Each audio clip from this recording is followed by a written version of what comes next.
Alright YouTube, so today's video we're actually making on the computer, and I am going to go right into this video without dabbling around too much into an intro, but nonetheless this video is Wide Open Wednesday. And what are we talking about? The Canon R5 Mark II Extreme ISO test. And I don't know if this is really a test, but I'm going to show you some actual photos shot at very high ISOs with this camera, and we're going to edit them together and show you what you're able to do. I shot it with the 800 f11 lens, and the reason why I did that is to get very high ISOs out of the camera, just to be able to see what all we can do and what all we can recover. Obviously with a higher quality lens, if I would have shot this with a 600 f4, the output would be slightly different. So just keep that in mind as we go through, but nonetheless, these are good images. So let's go through it. First of all, I'm going to start with one that's not super extreme, but it's a really heavy backlit, and to be able to see what we can do with it.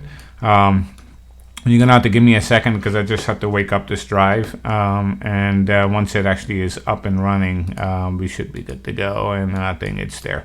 All right. I am going to actually go ahead and actually crop, and let's go through it, and you can see all of the specs right here. 800 f11 up on the left side.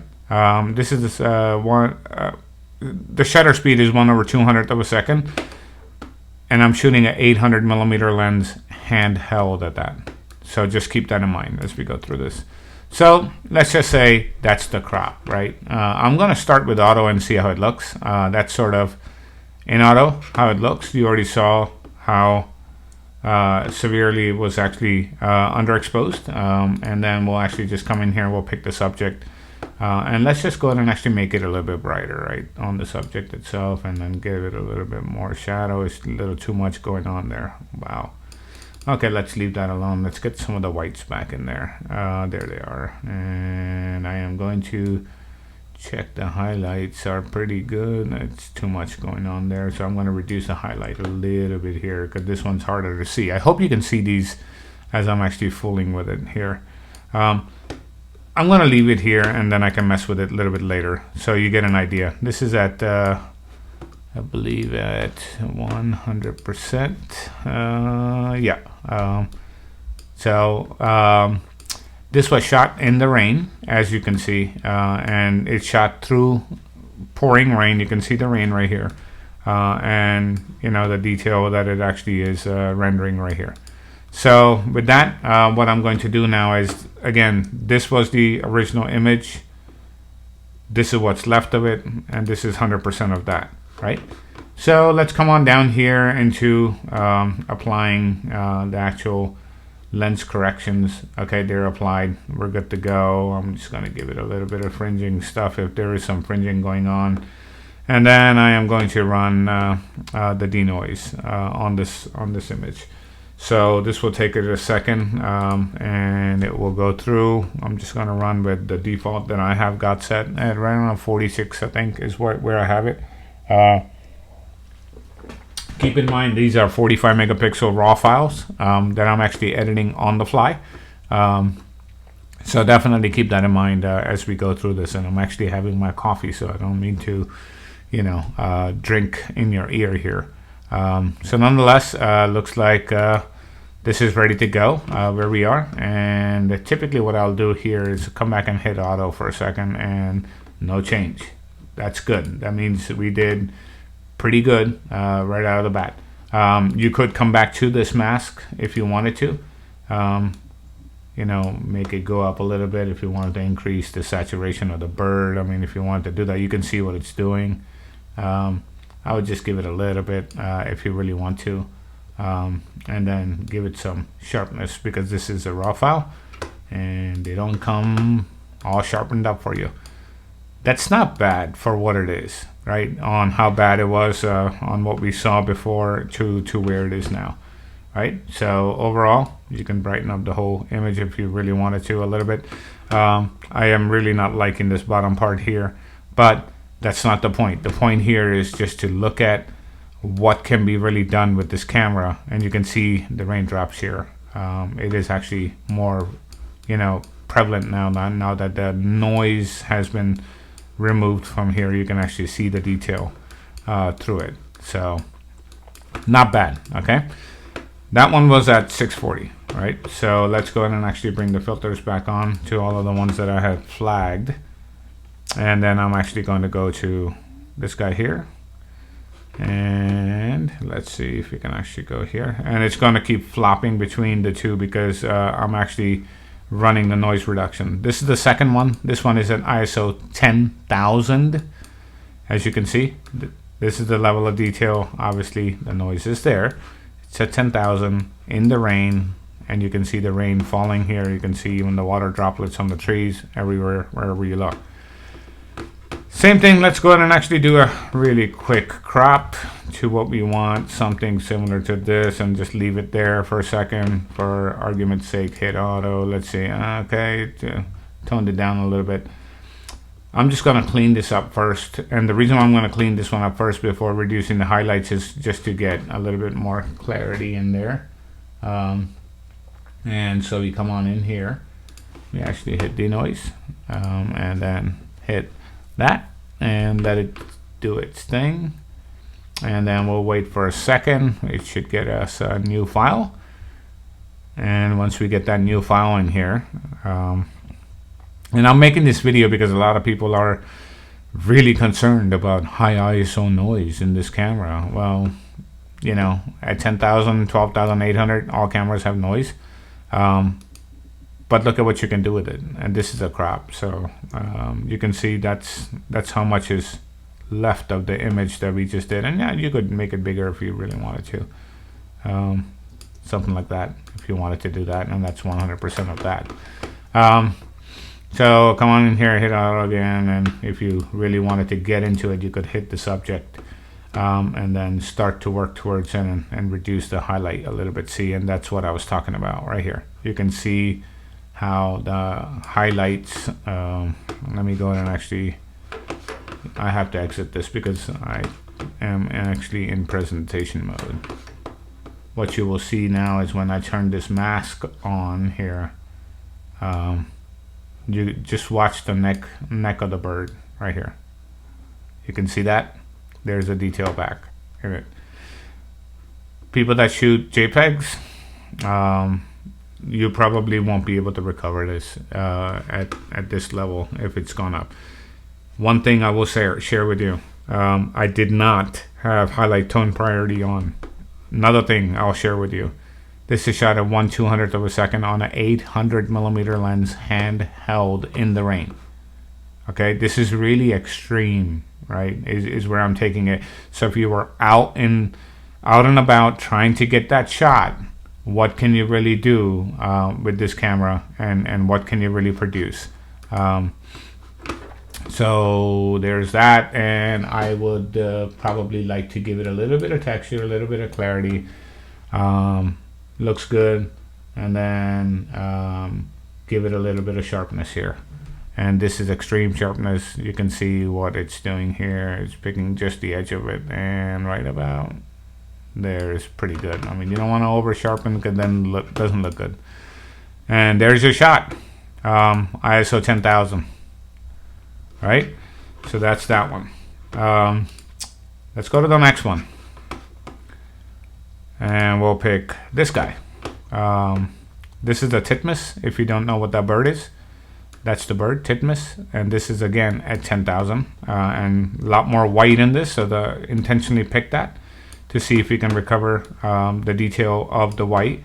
And this is where dynamic range becomes really, really important. If you don't have good dynamic range on the camera, you will lose all of this information here. It's nothing there for it to recover. Keep that in mind. So as we go through this, we're gonna hit auto, bring this guy down a little bit, and let's go ahead and do the denoise really quick. And then we'll actually fool with the actual bird to get to where we wanna get to with it. As soon as we get our new file again.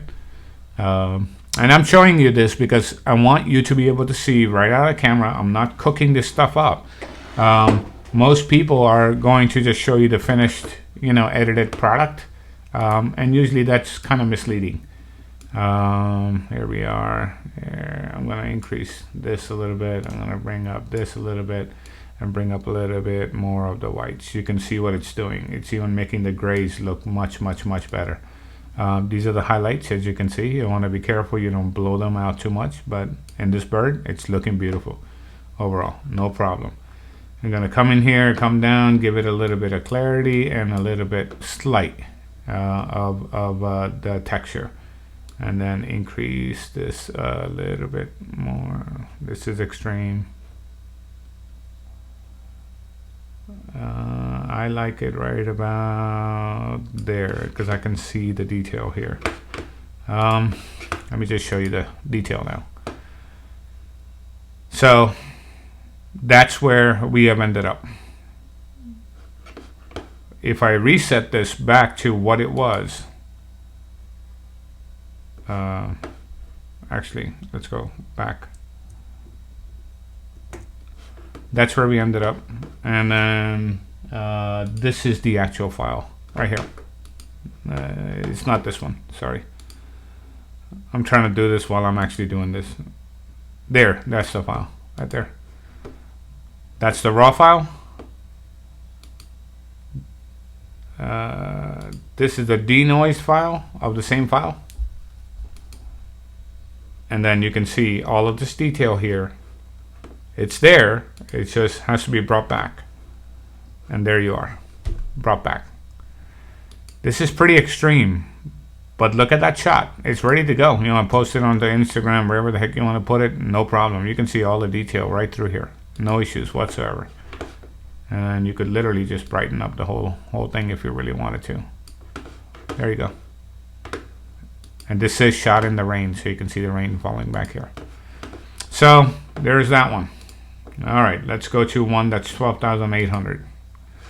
Let me find the one that is 12,800. I'm gonna find one here. That's 5,000. That's not good. I picked a couple of different ones here, but I do want to pick one. Yeah, this is 12,800. Here we are. All right, we're gonna get this little guy at 12,800, as you can see, and let's just go ahead and crop in here. You do understand as you crop in, you lose a lot of pixels. You also lose a lot of detail. I should have nothing workable here, and I'm just following the same exact process that I am for all of the other things. And I like to hit auto before doing the noise reduction. It's because when you do that, it allows the noise reduction software to be able to see all of the noise in the brighter areas as well and clean that up while it's at it. Sometimes if you don't do it that way, you can see a little bit of goofiness popping up when it's actually trying to do the noise reduction. So here's a noise reduced file, if you will. Go to the subject. It finds the subject and obviously the branches with it. You can see what's happening here. You will blow it out. We're going to drop the highlight first, and then we can increase a little bit here, just enough, not too much, and then give it a little bit of shadow. It's okay.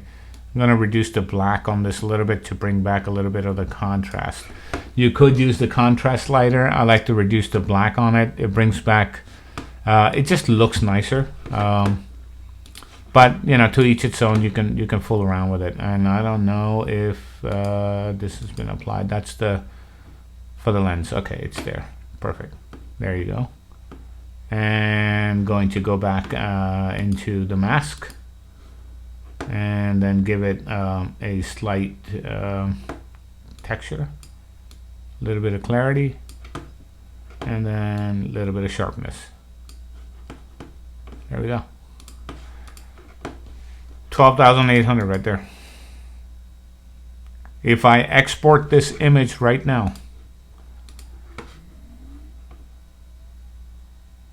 I'm actually going to show you what's going to happen here. There we go. Let's just go ahead and call it bird 12,800, and then it will put the original file. Let's not resize, it just sharpen, standard for the screen, and export. There you go. The image is already exported. I'm going to come in here. This is the folder. This is what we just exported right here. This is the exported file, JPEG. Looks pretty damn good to me. As you can see, all of this noise stuff becomes irrelevant and you have detail in there. This is at 12,800. So when people are telling you, oh, I gotta, you know, no, this problem and that problem and this problem, don't believe them. You know, don't believe them, because these photos here clearly prove to you in Lightroom. I just did all of this right in front of you. If you just go back here to, let me go to unflagged for a second, and I'm going to show you right here. It should be the one right before it. Yep, that's it. This is the original file. This is the one that we just cleaned up. Same file, cleaned up. Original file, same file, cleaned up. You can see in the original file the detail is here. I can actually see through it right here. But yes, it's got obviously noise at 12,800, and it's also not one of the most optically brilliant lenses there is. So just imagine the potential of this sensor, right? If I would have shot this with a 600 f4 type of lens, something really high quality, incredible things could have happened, right? Even at very high ISO. So with that, this is living proof that the R5 Mark II is actually truly amazing at high ISOs, extreme ISOs, if you want to call it that. And I've shown you some very extreme examples here of shooting a 800 millimeter lens with the IBIS that it actually has, handheld at, you know, these kind of crazy speeds. I mean, just look at this, 1/200th of a second is where we are with this. I mean, that's pretty incredible what you can do. So there you have it, and nothing to complain about here, right? And if you're getting something different as results, show me, right? Show me, because I think a lot of people just make this crap up. They did the same thing with Sony too, right? I love my E9 too. I've seen what it can do, up to 12,800, 25,000 ISO. Incredible, incredible performance. So these sensors have come a very long way. But then again, it's only as good as the glass you put on it. And I actually put on just very mediocre glass in front of it. You put some L glass in front of this and shoot the same thing, like I've been saying in this video, you'll get incredible results, far better than even what you saw today on the screen. So with that, like, subscribe, be nice to each other, and I will talk to you tomorrow on Therapy Thursday. Thank you.